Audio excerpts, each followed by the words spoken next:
Part 9. What he was hiding.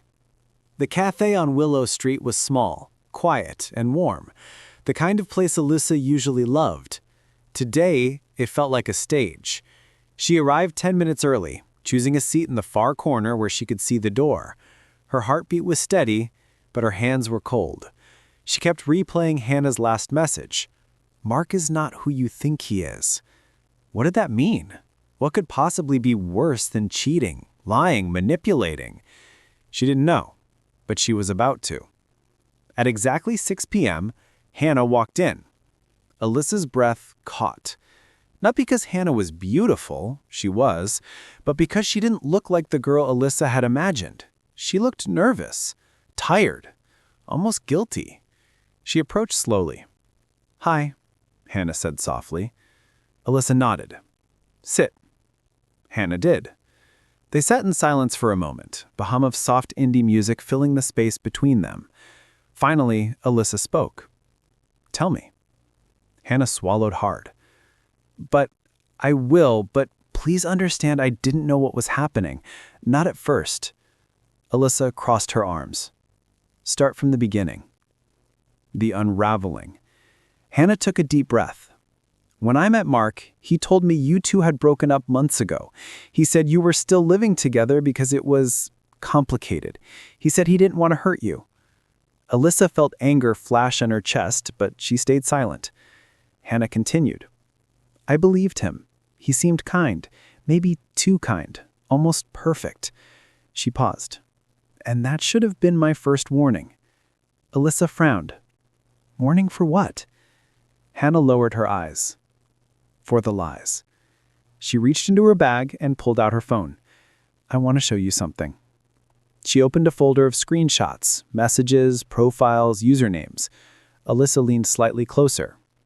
"What am I looking at?" Hannah hesitated, then said, "Girls. Other girls. Dozens of them." Alyssa's stomach twisted. Hannah wasn't talking about one-time flirting. These were conversations. Full threads, long ones, all from dates overlapping Alyssa and Hannah's relationships. He created fake accounts, different names, different photos. He talked to random women online, sometimes meet them, sometimes more. Alyssa's chest tightened. "How long?" Hannah's voice cracked. "From what I found, years." Alyssa's breath left her in one slow, painful exhale. Years. Her entire relationship. The whole time she thought she was building a future with him, he had been building a web of lies behind her back. Hannah kept going. He told each girl a different story, that he was single, that he was divorced, that he was in an open relationship. He'd say whatever made them trust him. Alyssa felt sick. She had thought she'd been cheated on once. Now it seems she had been cheated on constantly. But that wasn't even the worst part. Hannah looked up, eyes shining with something like fear. "That's not all. There's something else." Alyssa's voice was barely a whisper. "What?" Hannah took a long, shaky breath. Then she said it. "Mark didn't just lie to women he dated. He lied to everyone. And I think he has a problem. A real one." Alyssa frowned. "What kind of problem?" Hannah met her eyes directly. "He can't stop. Not the lying, not the cheating, not the manipulation. It's like an addiction." She paused, then added, "He changes himself depending on who he's talking to. Different personality, different story, different dreams, different everything. He becomes whatever the person wants." Alyssa felt a cold shiver run down her spine, because she had seen it too, the way Mark shifted in different groups, around different people. Hannah whispered, "That's why he left you like that. That's why he lied to me. That's why he lied to all of us." Her next words were almost trembling. "Mark isn't capable of real love, Alyssa. He's capable of obsession, attention, validation, but not love." The cafe seemed to fall silent around them. Alyssa's heart beat painfully slow. She had known Mark was weak. She had known he betrayed her. She had known he lied. But she hadn't known mess. This wasn't a simple breakup. This was the unmasking of someone she thought she knew, and the realization that she had never truly known him at all. Alyssa pressed her palms together, grounding herself. "Why are you telling me this?" she asked, her voice hoarse. Hannah's eyes filled with tears. "Because I thought he loved me, and he didn't. And I know now he never loved you either, not because you're unlovable, but because he can't."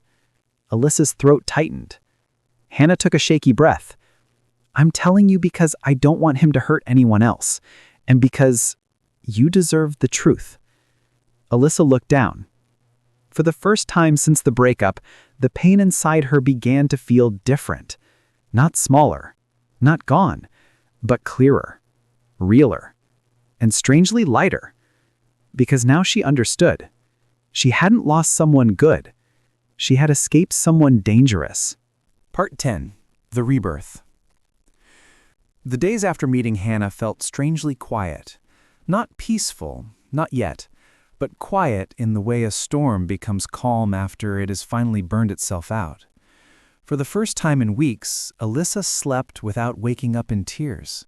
She still felt the wounds, sharp, deep, uneven, but at least now she knew why they were there. Truth, even painful truth, was cleaner than confusion. The aftermath. 1 week later, Alyssa found herself standing in her living room, a cardboard box beside her. Mark's things were still there. The books he never returned to his shelf, the hoodie he forgot, the watch he left on purpose. She stared at the pile. It no longer hurt the way it once did. It felt irrelevant. She placed everything neatly in the box, closed it, sealed it, and set it by the door. She would donate it, or throw it out. Nothing in that box held meaning anymore. And that felt like freedom. A different kind of healing. Alyssa didn't try to force herself to move on overnight. She didn't jump into a new relationship. She didn't pretend to be okay. Instead, she created new rituals. She went for late evening walks along the river. She started drawing again, messy, raw sketches that somehow felt more honest than anything she had created before.